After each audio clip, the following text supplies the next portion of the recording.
Buongiorno a tutti. Come siete messi con la pallavolo?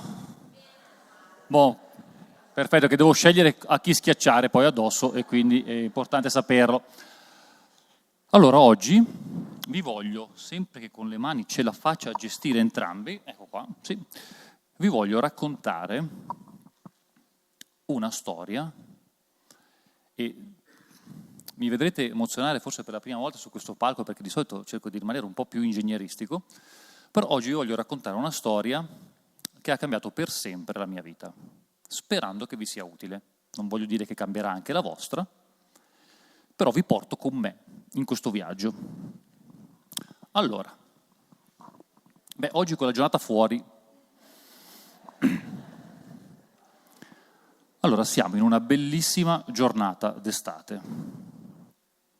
Io arrivo al campo di beach volley con la mia sacca di palloni, perché quest'estate ho deciso di allenarmi da solo, perché il mio compagno vive molto lontano e io contemporaneamente voglio stare vicino a quella che poi diventerà mia moglie, Valeria, perché lei invece si allena con la nazionale di beach volley. E allora o andavo a vivere dal mio compagno o stavo vicino a mia moglie. Ho detto, ma dai, proviamo a fare da soli, ci vedremo solo ai tornei. Quindi vado al campo, ho la sacca, qua rappresentata da un pallone, e ho il mio libricino di appunti, perché da sempre studio, è forse la cosa che so fare meglio. Quindi arrivo al campo, mi preparo, metto giù i palloni, tac, tac, tac, tac, poi sistemo le righe, sistemo gli obiettivi da colpire, e poi cosa faccio? Mi siedo e prendo il mio libricino. Allora oggi facciamo così, guardo tutto il programma dell'allenamento che scrupolosamente la sera precedente avevo stilato, cioè mi scrivevo tutto e mi scrivo ancora tutto. Quindi sono qua, tutto a posto, pronti, via. Ok, cominciamo l'allenamento. Prendo il pallone. Per ora non schiaccerò nella vostra direzione. Prendo il pallone, la mattina prevede esercizio di battuta. Metto lì. Allora, mi raccomando, piede destro avanti, perché poi farò sinistro, destro, sinistro, ta, ta, ta, ta. Ok, un bel lancio profondo in mezzo al campo, devo entrare dentro la palla, ci metto sopra il peso così la schianto, mi alzo la palla, bella, bravo Rudy. Ok, ricominciamo, altro pallone, via, e qua ripeto. Allora adesso, ascolta bene, me la alzo, poi dopo apri bene il braccio così tiri più forte, ok, facciamo. Devo farne 3 su 10, giuste sull'obiettivo, difficile perché l'obiettivo era piccolo, vado lì, quindi ne ho già fatte 2, molto vicino, ancora non l'ho preso, riproviamo. Ecco, sempre il solito cretino che te la alzi troppo sopra la testa, adesso è andata là fuori, oltre le reti devi anche andare a prendertela. Madonna santa, annulla, non devi parlare male di te, mi raccomando Rodolfo. Allora, cerchiamo di guardare i punti di forza, le cose positive. Comunque hai spinto bene con le gambe, sì, l'impatto ha fatto schifo, e comunque fa sempre schifo sto impatto, cioè sì, ne fai 2 o 3 giuste, poi dopo sbagli, è sempre il solito. E che palle, ancora a più di 30 anni, a un errore, mi parlo male, e basta, e non ne posso più. Ho studiato tutto, anche psicologia, e so esattamente cosa dirmi e faccio un errore. Ho già smesso di giocare a pallavolo indoor proprio perché non sopportavo chi enfatizzava i miei errori. Mi sono messo a giocare a beach volley per essere da solo. Sono qui da solo, senza neanche un cretino di compagno, da solo col pallone, e sbaglio e mi insulto. Non va bene. Allora comincio a passeggiare, intanto guardo lontano i campi, le persone che si allenano. Sembra che si divertono da lontano, ma so che da dentro non è vero. Perché ogni volta che ho giocato ad alto livello, le volte in cui ero felice erano 2 all'anno, quando vincevo la partita dell'anno. Le altre ero sempre incavolato, prevalentemente con me. Idea, riproviamo. Riprovo, schiaccio, ancora. Te 5 io! Ma io non parlo così. ma di chi è sta voce? Ma allora non sono io. Queste voci che ho nella testa non sono mie. Davvero? Ah, sì, quella di prima. So esattamente il nome e cognome dell'allenatore che avevo a 18 anni che parlava in quel dialetto. Altre voci che mi vengono, dai, forza. Ah, quell'altra. Sì, non sono io. Quello lì si chiama XY e mi ha allenato quell'anno che abbiamo fatto la promozione, ma lo stesso insultava tutti.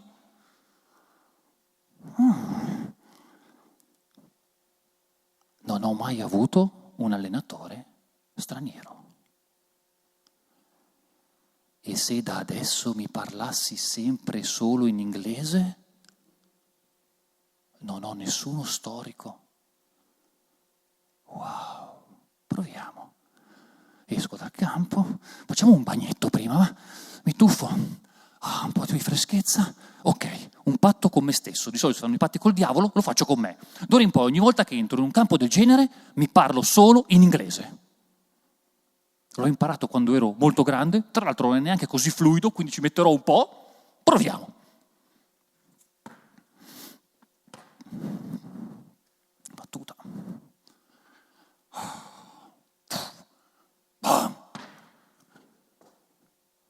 Silenzio. Che bello saltare. Rifacciamo. Vado lì.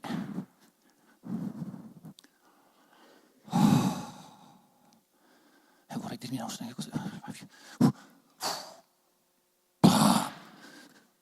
Ma che bel suono. E di colpo c'è silenzio. C'è silenzio e riesco a sentire quello che faccio. E mi sembra quando avevo 14 anni che mi divertivo a giocare solo per giocare. E da lì ho cominciato a piangere. Di gioia. È stata un'ora di fila di allenamento. Così, perché mi piaceva. Allora riprovo. Ma che bello saltare. Rimbalzo sulle gambe. Sono veloce. Ferma tutti. Là vedo da lontano. Valeria ha finito di allenarsi. Adesso aspetto, perché sta parlando con l'allenatore. Dai, sbrigati. Poi arriva. Pali, vieni qua. Mi alzi una palla, per favore. Le lancio la palla, lei me la alza. Schiaccio.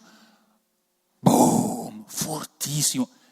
Mia moglie mi guarda, la mia futura moglie mi guarda. Cosa è successo?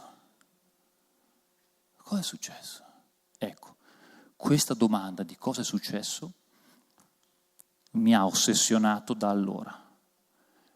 Capire che cosa succede e che cosa è successo in quel momento, che ancora ho dentro vivo come quel giorno, nella quale finalmente, anziché continuare a pensare a cosa fare, a cosa mi hanno detto di fare, a qual è la cosa giusta da fare, faccio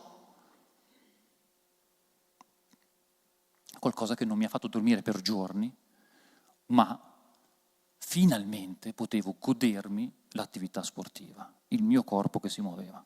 Ma non solo, veniva meglio. Era sufficiente per essere il più grande giocatore della storia? No. Ma per essere felice e gioioso di ogni singolo secondo, a prescindere che la palla andasse fuori o dentro, sì. E questo faceva sì che ci fosse meno peso su di me, anzi una gioia infinita, che c'è ancora anche quando gioco al campetto con gli amici, cosa che quando hai solo gli obiettivi in testa non riesci a vivere. Cosa è successo? Lo vediamo insieme oggi, perché è fondamentale per capire come funziona la testa, il cervello, la psicologia di un bimbo, di un ragazzo, ma anche di noi adulti mentre impariamo. Ed è fondamentale in ogni campo, anche se oggi lo vedremo applicato allo sport.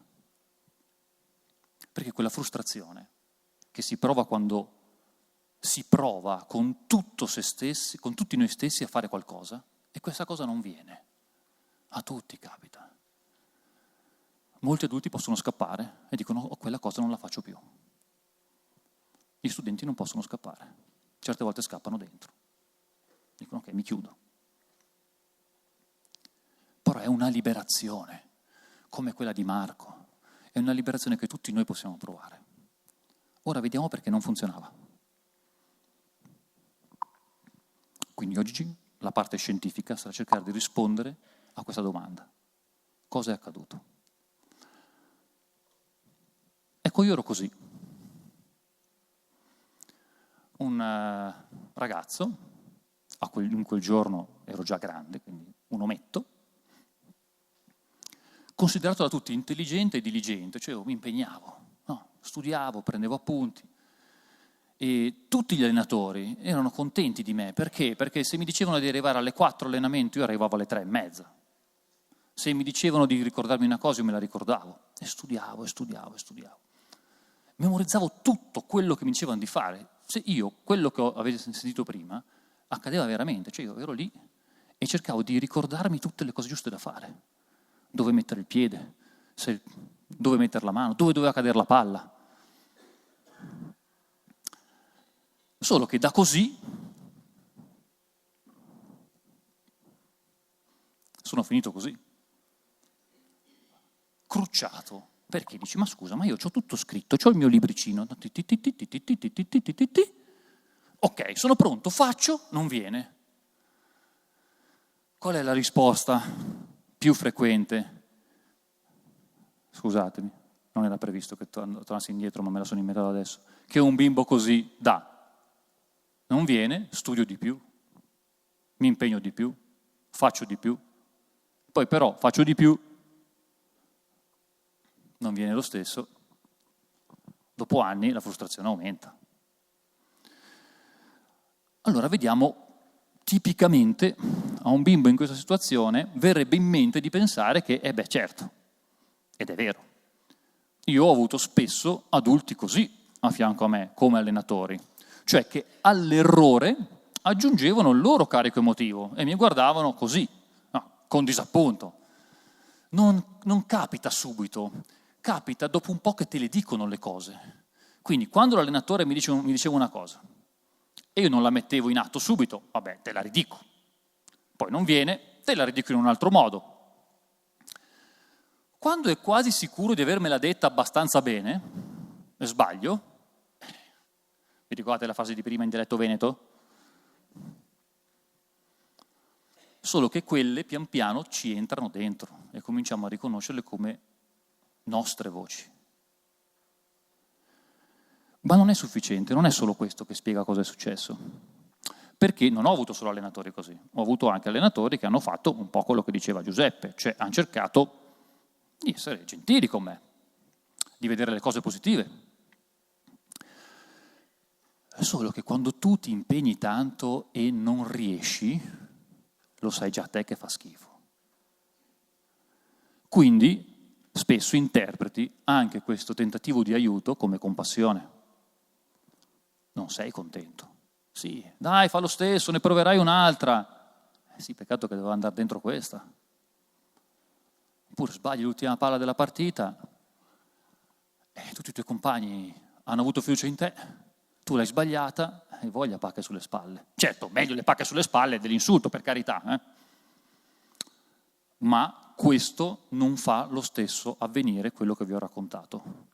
Cioè, l'adulto, se non capisce cosa c'è dietro il come funziona il nostro cervello che impara un gesto motorio, rischia di finire in questo circolo vizioso. Cioè io ti sprono, speriamo non ti insulto, non ti denigro, ma ti sprono, cerco di vedere i lati positivi, ti aiuto e certe volte, vedrete che forse anche con i bimbi più piccoli che avete in classe, se siete insegnanti o genitori, certe volte è controproducente perché più aiutate, più il bimbo aiutato, se continua a non farcela, sente che anche voi state dando troppa energia, cioè che sta perdendo la vostra fiducia. Noi abbiamo bimbi che hanno detto ma la mamma ci tiene tanto, ma io non ce la faccio lo stesso. Quindi questa situazione rischia di generare un circolo vizioso. Perché? Allora, ci sono alcuni motivi fondamentali. Il primo, parliamo di attività motoria, è la velocità. Cioè, Kiel e colleghi hanno per primi parlato e cercherò di categorizzare, parlando di neurofisiologia, qual è la possibilità di controllo di sta roba che ci hanno dato.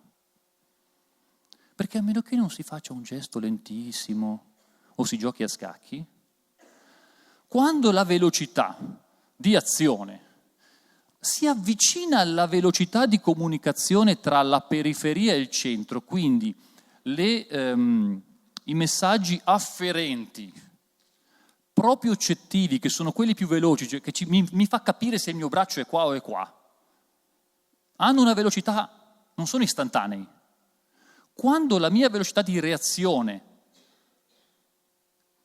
che servirebbe è più breve, io non posso cambiare niente, devo decidere il gesto prima. Non è come Mila e Shiro in televisione, che le vedete lì che volano, e mamma mi ha detto di fare la spesa, ho dimenticato il pane, schiaccio lì. No, non succede così. Non c'è tempo. Pensate a un centometrista che si allena solo per la parte iniziale, si allena tantissimo per poter rispondere a uno stimolo solo, cioè boom.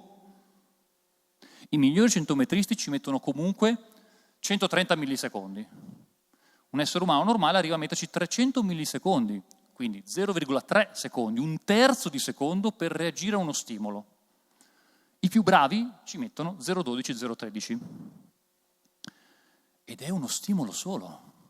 Mentre quando ci muoviamo nel corpo, io devo reagire alle vostre facce, a una cosa che non mi viene in mente, devo reagire a 1000 cose, tutti contemporaneamente. Il nostro corpo si muove in mezzo a 1000 stimoli, non a uno solo.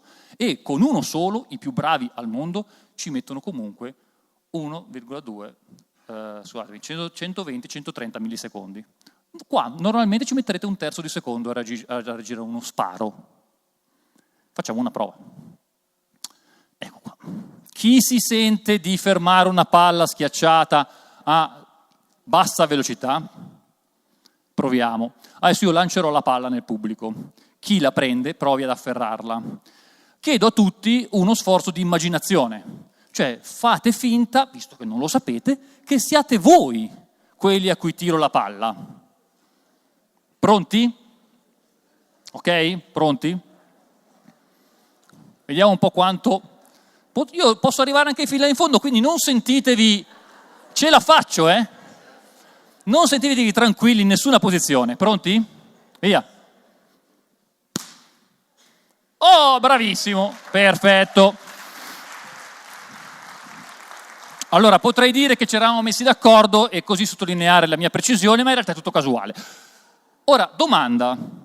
Secondo voi, lui ha potuto, mentre arrivava la palla, dire ok, adesso allora la prendo a 2 mani, mi raccomando davanti alla testa? Cioè, ha potuto pensare esattamente alle istruzioni, se ne avesse avute?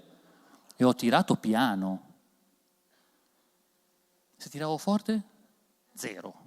Eppure quello che succede è che se lui la prendeva male, normalmente qualcuno gli avrebbe detto ma no, così, dovevi prenderla così, anziché, ma non ci pensi, te l'ho detto 1000 volte. E no, non ci pensi, no. Non c'è tempo. Velocità. Secondo problema del perché non funziona. Variabilità.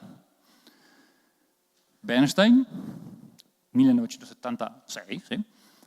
Allora, sto qua, si è messo a studiare movimento, e non un movimento complesso come può essere la pallavolo, il calcio, la pallacanestro, sport di situazione dove non sai se l'avversario ti arriverà da qui o da lì e in che modo ti arriverà. No. Il movimento di un fabbro che batte il ferro. Ripetizione. Vi ricorda qualcosa la parola ripetizione? Perché siamo spesso convinti che ripetere sia il modo migliore per imparare, nello sport come nei calcoli matematici. Cioè, la ripetizione, almeno per la mia generazione, è stata tipo un mantra, no? Se lo fai miliardi di volte, poi verrà bene. Fabbro, parabam, deve battere il ferro. Ma sapete che non c'è una traiettoria uguale all'altra? Mai. Anzi, la cosa interessante che ha scoperto Bernstein è che più è esperto e bravo il fabbro che sa fare magari delle cose perfette, cioè non una battitura così come farei io, cioè che vuol creare anche qualcosa di artistico, un ottimo artigiano, più cosa succede? Aumenta la variabilità ma rimane costante il risultato. Cioè vuol dire che più è un esperto, più riesce a fare così, bam, anche al contrario, e fare quello che vuole. Quindi l'allenamento alla variabilità aumenta la profondità della conoscenza di un gesto. Ma se ci pensiamo, portiamolo nella vita normale, andiamo in un bosco o andiamo in una città nuova, che forse è più vicino a qualcuno che magari frequenta meno i boschi. Ma se io metto il navigatore oppure vi do le istruzioni, guarda, vai dritto, poi gira a destra, e boom. Quella strada la conoscete, ma conoscete la città? È meglio perdersi nella città più volte e ritrovarsi, così la conoscete. Stessa cosa con sta roba qua. Se io scrivo la procedura, passo destro, passo sinistro, ma non mi capiterà mai, quel giorno che vado al torneo, che ho meno spazio per fare la rincorsa, sono fregato, così chiedo di spostare i pali dietro. Quindi variabilità. La nostra vita è meravigliosamente variabile. Non chiudiamo in una serie di procedure e soprattutto non illudiamo noi stessi per primi che con le procedure ne veniamo fuori. Zero. E il bimbo che scrive ha avuto il coraggio di chiedere a mamma e papà: datemi una regola per sapere quando mi innamorerò. Capite che c'era? Sì, ero piccolino e loro mi hanno detto: lo scoprirai da solo. Perfetto. Però ero un po' ossessionato dal fatto che c'è un modo giusto per fare, no? Poi mi sono iscritto in ingegneria, cosa volete? Poi però per fortuna è capitato quel giorno che mi ha detto: devo capire. Altro punto, complessità. Allora, il mondo è così complesso che non può che essere conosciuto esattamente con l'esplorazione. L'unico meccanismo è quello. Bisogna esplorare. Kelso ha fatto una bellissima ricerca molto interessante dove per primo ha cominciato a dire: no ragazzi, ma il mondo che noi viviamo è così complesso che non può essere gestito solo da programmi motori, perché lui studiava questa cosa qua. Il che vuol dire che il nostro cervello, prima di lui, si cominciava, e poi prima di Bernstein, noi pensavamo che ci fosse qui tipo una centralina che governa i nostri movimenti. Ok? E invece è così complesso che è impossibile. Impossibile. Ci sono degli altri meccanismi all'interno del nostro corpo che riconoscono la complessità e ci reagiscono senza passare per il cervello. Chi e quando sceglie? Bene, facciamo, esperimento. Allora, Libet fa questo esperimento. Devo un po' correre perché sono andato lungo, perché mi sono emozionato, lo sapevo già. Quindi, Libet fa questo esperimento che simuliamo oggi. Ora, fate finta di essere cablati. Avete il cervello con sopra dei cavi che visualizza cosa fate, ok? Ora qui comparirà una pallina che avete già visto che gira. Ok? Quando volete, voi provate ad alzare la mano destra e a ricordarvi quando avete scelto di alzare la mano destra, dove era la pallina. Poi alzate la mano sinistra e vi ricordate quando avete scelto la mano sinistra, dove era la pallina. Capito? Pronti? Via! Alzate a caso la mano destra e guardate dove è la pallina. Sinistra, dove è la pallina. Perfetto. Adesso tutti i nostri scienziati hanno analizzato il vostro cervello, quello che esce è questo grafico. Insomma, Libet nel 1983 ha scoperto questo, che, ok, guardate, qui avete mosso il braccio, ok, perfetto, qui avete deciso di muovere il braccio, quindi è dove era la pallina. I cavi del vostro cervello hanno dimostrato che ben 550 millisecondi, cioè mezzo secondo prima, la parte giusta del vostro cervello era già pronta a scaldarsi per muovere il braccio prima che voi sapeste che muovevate il braccio. Quindi la vostra intelligenza motoria ha deciso ben prima. Non vuol dire che non potete scegliere, è che cosa è successo lo vediamo adesso. Allora, la visione classica è questa, va bene, o quello che rimprovera o l'adulto gentile che parla con il bimbo. Il problema è che non è lui che muove il corpo. Questa parte del nostro cervello, con la quale noi di solito ci riconosciamo, non è la nostra totalità. Noi abbiamo un genio, perché per compiti veloci, variabili e complessi ci vuole la genialità in tutti i campi, in particolare in quello motorio. Che gli dici fai e lui fa e reagisce a quello che succede senza pensare. Solo che se noi non lo sappiamo, diamo la colpa a lui, che non sa comunicare con lui, e lui è quello che piangeva di gioia. È il mio genio motorio che diceva: è da quando hai 14 anni che sono chiuso qua dentro, in una scatola di procedure. Finalmente sono uscito. E lì è proprio gioia pura. Quello che manca è che anche la comunicazione tra di loro è troppo lenta perché non parlano lo stesso linguaggio. Ecco perché l'inglese ha funzionato, perché lui è stato zitto. La mia parte di me poco educata è stata zitta. Ha lasciato lui esprimersi, perché lui parla per sensazioni. Però si deve ricordare qual è l'obiettivo. E glielo ricorda non lui, che è un segretario, glielo ricorda l'intenzione, che è la nostra forza di volontà, che è che noi vogliamo realizzare quella cosa e poi ci inventeremo il gesto motorio giusto se siamo liberi di farlo, ci inventeremo la soluzione giusta se siamo liberi di pensarla. Se invece cerchiamo nelle procedure non c'è speranza e i bimbi, gli adulti e gli atleti rischiano di non pensare oddio ho sbagliato, ma pensare sono sbagliato. Questo non deve avvenire. Grazie.